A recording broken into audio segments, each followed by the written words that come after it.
Next हमारा ये हो गया था ये भी। और अच्छा जी, कुरानी रमूज़े औकाफ। रमूज़े औकाफ क्या होता है? औकाफ वक़्फ की जमा है, ठीक है। और रमूज कहते हैं सिंबल्स को। यानी अब जब हम कुरान पाक की तिलावत कर रहे होते हैं तो बहुत से सिंबल्स आते हैं और उनका कोई ना कोई मतलब होता है, और वो सिंबल्स हमें बता रहे होते हैं कि हमने हमें यहाँ पे वक़्फ करना चाहिए या यहाँ पे वक़्फ नहीं करना चाहिए। तो सबसे पहले जो ये जो गोल सा होता है जहाँ पे आयत हमारी कंप्लीट होती है, वहां पे ये आता है, और यहाँ पे आपने रुकना होता है, ठीक है। यानी जहाँ पे आयत कंप्लीट होती है वहां पे आप वक़्फ करती हैं। उसके बाद है मीम। ये जो छोटा सा मीम लिखा होता है ये वक्फे लाजिम की अलामत है, इसके ऊपर आपने लाजमी रुकना है, ठीक है। जो आयत जहाँ पे खत्म हो रही है वहां पे आप कभी मिला के भी पढ़ लेते हैं, ठीक। लेकिन जो मीम है इसके ऊपर आपने हर हाल में वक़्फ करना है, ठीक है। ये जो होता है ना मीम, ये शो करता है वक्फे लाजिम को, और इसके ऊपर आपने रुकना है। और अगर हम इसके ऊपर ना रुकें तो अक्सर ऐसा होता है कि मीनिंग चेंज होने का इम्कान होता है। इसके बाद आता है जो छोटा सा तोएं लिखा होता है, ये वक्फे मुतलिक की अलामत होती है, इसके ऊपर भी आपने रुकना है, ठीक है। इसको भी आप मीम से जरा कम सख्त है, लेकिन अच्छी बात है कि आप इसके ऊपर वक़्फ करें। उसके बाद जीम है। जीम जायज है, यहाँ पे अगर आप ठहर जाएं तो भी ठीक है, ना ठहरें तो भी ठीक है, ठीक। उसके बाद कफ, कॉफ और फा। कफ लिखा होता है, इसका मतलब होता है ठहर जाओ, इसके ऊपर भी आपको ठहरना चाहिए। फिर उसके बाद आपके पास आ जाता है ला।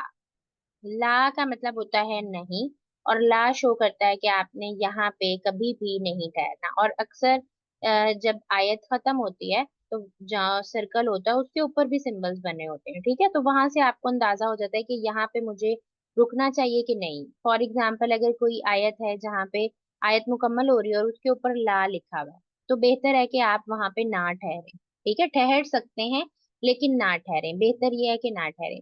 लेकिन अगर आयत के दरमियान में कोई वर्ड आया और फिर ला आया, आयत मुकम्मल नहीं हुई, ला आया और फिर आयत जो है वो कंटिन्यू है, तो इस सूरत में आप कभी भी यहाँ पे वक़्फ नहीं करें, ठीक है। ला का मतलब होता है नहीं। उसके बाद है आपके पास जा। यहाँ पे भी ना ठहरें तो अच्छी बात है। फिर सौद है, यहाँ पे मिला के पढ़ना अच्छी बात है। लेकिन अगर आपका सांस टूट रहा है और बहुत मजबूरी है तो फिर आप यहाँ पे वक़्फ कर सकती हैं। उसके बाद ये सले का मतलब है, यहाँ पे होता है वस्ल ऊला। इसका मतलब है कि अगर आप वस्ल करें यानी मिला के पढ़ें तो बेहतर है। अगर वक़्फ कर लेती हैं तो कोई हर्ज नहीं है, लेकिन बेहतर ये है कि यहाँ पे आप मिला के पढ़ें। फिर कौफ जो है इसका मतलब होता है कि यहाँ पे वक़्फ नहीं करना। सल का मतलब होता है कि आप ठहर भी सकते हैं, नहीं भी ठहर सकते, लेकिन अगर ठहर जाएं तो अच्छी बात, ठीक है।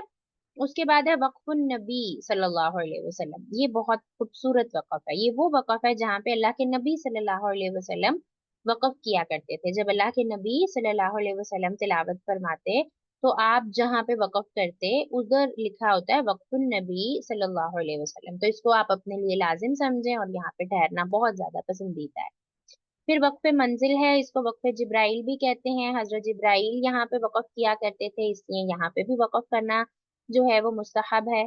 फिर वक्फे गुफरान है। वक्फे गुफरान जो होता है, गुफरान का मतलब होता है बहुत ज्यादा बख्शिश तलब करना। तो यहाँ पे आपको वक़्फ करना चाहिए और वक़्फ करके अल्लाह ताला से बख्शिश मांगनी चाहिए, ठीक है। इस तरह सीन या सख्ता लिखा होता है।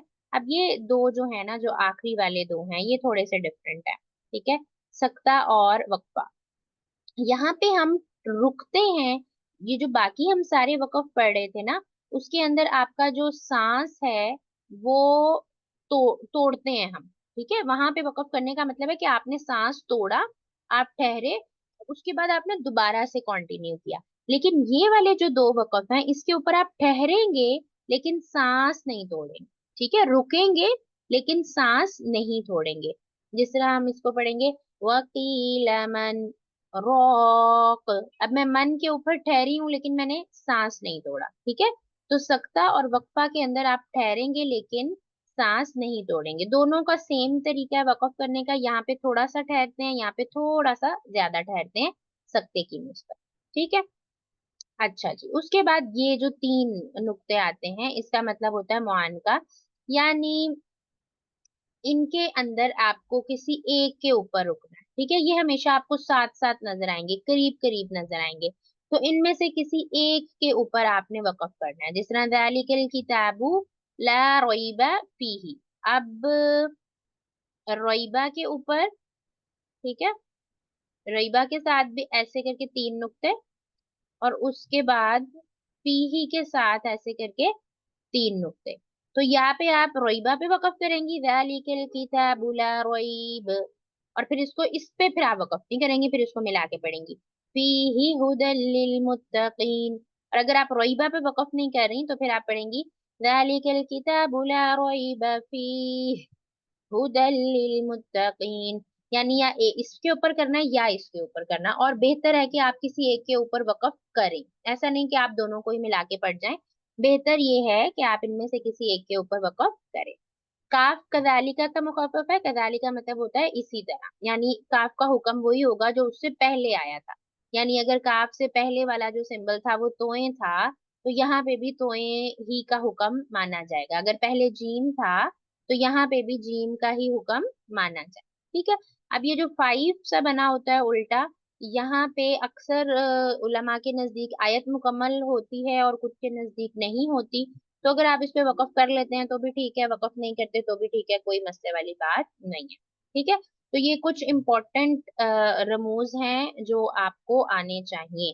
अब आपने ये जो मशहूर वकूफ की वजाहत है ना, ये आपने कुरान पाक में से एक एक मिसाल इन सब की ढूंढनी है, और नोट करके कॉपी के ऊपर साथ में आयत नंबर लिख के फिर आपने ये होमवर्क ग्रुप के अंदर शेयर करना है, ठीक है।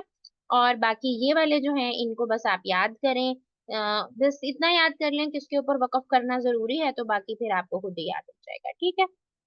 अच्छा जी, उसके बाद आपके पास कुछ ये मशहूर मालूमात हैं, जैसे रुबा है, ये पारे के चौथाई हिस्सा होने की, यानी आपके जो पारा है उसके 4 हिस्से होते हैं, ठीक है। तो जो पहला हिस्सा होगा 1/4, उसको बोलेंगे रुबा यानी क्वार्टर। जब ये आधा हो जाएगा तो वो होगा निस्फ, हाफ।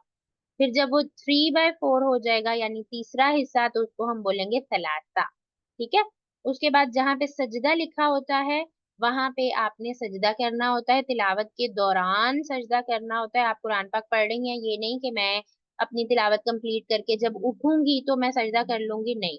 आपने जहाँ पे भी सजदा लिखा आया आपने वहीं पे अपनी तिलावत, अपनी आयत मुकम्मल करनी है और उठ के सजदा करना है। इस सजदे की दुआ होती है, ठीक है, 2 दुआएं होती हैं, उनमें से कोई भी आप पढ़ सकती हैं। इंशाल्लाह मैं ग्रुप में आपके साथ शेयर कर दूंगी, आपने उनको याद करना है और इनको पढ़ना है, इनको जमा नहीं करना बैठ के, ठीक है। कि मैं सारे कुरान पाक, अक्सर लोग क्या करते हैं, सारे 15-16 सजदे जमा कर लेते हैं और एक मरतबा ही सजदा कर लेते हैं, ऐसा नहीं है। बल्कि आपने ये साथ साथ ही सजदा करना है। उसके बाद जो ये आइन है, ये रुकू बताता है कि यहाँ पर एक रुकू जो है वो मुकम्मल है, ठीक है। उसके बाद है जी बिस्मिल्लाह और आऊदु बिल्लाह कब पढ़नी चाहिए। जब भी आपने तिलावत शुरू करनी है, वैदा करअतल कुरआन फस्तईद बिल्लाहि मिनश शैतानिर रजीम। जब भी तिलावत शुरू करनी है, चाहे आप सूरत के शुरू से तिलावत कर रही हैं, चाहे आप सूरत के दरमियान से तिलावत कर रही हैं, ठीक है, जहां से भी आपने तिलावत करना शुरू की, जब तिलावत शुरू की आपने तब आऊदु बिल्लाह लाजमी पढ़ना है, ठीक है। और बिस्मिल्लाह लाजमी कब है, जब आप सूरत शुरू करें। जब भी आप कोई सूरत शुरू करेंगी तो आप बिस्मिल्लाह को लाजमी पढ़ेंगी। अगर आप सूरत शुरू नहीं कर रही लेकिन तिलावत शुरू कर रही हैं, तो फिर आपके पास इख्तियार है, अगर आप चाहें तो आउज़ु बिल्लाह बिस्मिल्लाह दोनों पढ़ लें, अगर आप चाहें तो सिर्फ आउज़ु बिल्लाह पढ़ के स्टार्ट कर दें। लेकिन अगर आप सूरत शुरू कर रही हैं तो फिर बिस्मिल्लाह जो है वो लाजमी पढ़ी जाएगी, ठीक है। तो आउज़ु बिल्लाह कब लाजमी पढ़ी जाएगी, तिलावत के शुरू में। बिस्मिल्लाह कब लाजमी पढ़ी जाएगी, सूरत के शुरू, ठीक है। अच्छा जी, उसके बाद हमारे पास इजरा है, जो कि अब हम अपनी नेक्स्ट क्लास से स्टार्ट करेंगे। और अपना जो हमारा 30वां पारा है इसके दूसरे निसफ का इजरा करेंगे। इजरा क्या होता है, इजरा होता है कि हम कोई जिस तरह अगर हम ये है फॉर एग्जांपल, अब मैं इस दुआ को लेती हूँ, तो आपको कहा जाएगा कि पहली आयत को पढ़िए, सुब्हानक अल्लाहुम्मा व बिहम्दिक। अब आपसे कहा जाएगा इस वर्ड सुब्हानका के ऊपर जो जो रूल्स अप्लाई हो रहे हैं वो बताएं। फॉर एग्जांपल, आपने मखारिज पढ़े, आप मुझे बताएंगी सीन का मखरिज क्या है, बा का मखरिज क्या है, हा का मखरिज क्या है, नून का मखरिज क्या है, काफ का मखरिज क्या है। फिर आप बताएंगी कि बा जो है ये कलकला वाले लेटर्स में से है, तो इसलिए हम इसको हिला के पढ़ेंगे। फिर आप बताएंगी यहाँ पे अलिफ जो है उसके ऊपर कुछ नहीं है, उससे पहले जबर आ रहा है, तो ये अलिफ मद्दा है, यहाँ पे हमने इसको लंबा करके पढ़ना है, ठीक है। और अगर मैं आपको कहूँ कि अगर मैं इस वर्ड पे वक्फ करना चाहूँ तो आप कैसे वक्फ करेंगी, तो आप बताएंगी कि इस पे वक्फ की सूरत में हम सुबहानक पढ़ेंगे। ठीक, इसी तरह फिर आप नेक्स्ट वर्ड पे आएंगी, उनके मखारिज बताएंगी, उनमें आपको जो जो रूल्स नजर आएंगे कि ये लाम मोटा पढ़ा जाएगा कि नहीं पढ़ा जाएगा, यहाँ पे मीम पे गुन्ना किया जाएगा कि नहीं किया जाएगा, ठीक है। तो इस तरीके से हम सारे रूल्स जो हैं वो अप्लाई करते हैं।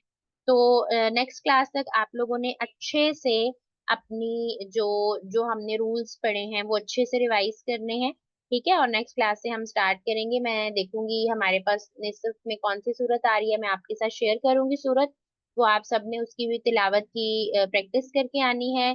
और नेक्स्ट क्लास में मैं एक मरतबा आपको बताऊंगी भी, लेकिन फिर उससे अगली क्लास से आप लोग खुद ही इजरा किया करेंगे, ठीक है।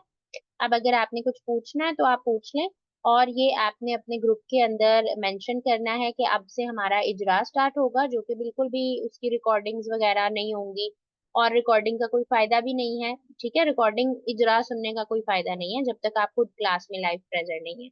तो जो आपकी थेरी थी, जो आपको कवाइद आने थे, जो बेसिक कवाइद थे, वो यहाँ पे मुकम्मल हो गए। यहाँ आज के लेक्चर के बाद अब हम लेक्चर रिकॉर्ड नहीं किया करेंगे। लेक्चर रिकॉर्ड वो होता है जिसमें हम कुछ पढ़ रहे हो, समझ रहे हो। ये हमारी प्रैक्टिस है इजरा की, ठीक है, इसके अंदर हम प्रैक्टिस किया करेंगे, तो ये वाले लेसन हम रिकॉर्ड नहीं करेंगे। इसलिए अगर आप क्लास मिस कर देती हैं तो फिर आपका ये पूरे कवाइद याद करने का कोई फायदा नहीं हो, ठीक है बेटा। अब अगर कोई क्वेश्चन है तो आप पूछ लो, वरना फिर हम इसको कंप्लीट करते हैं।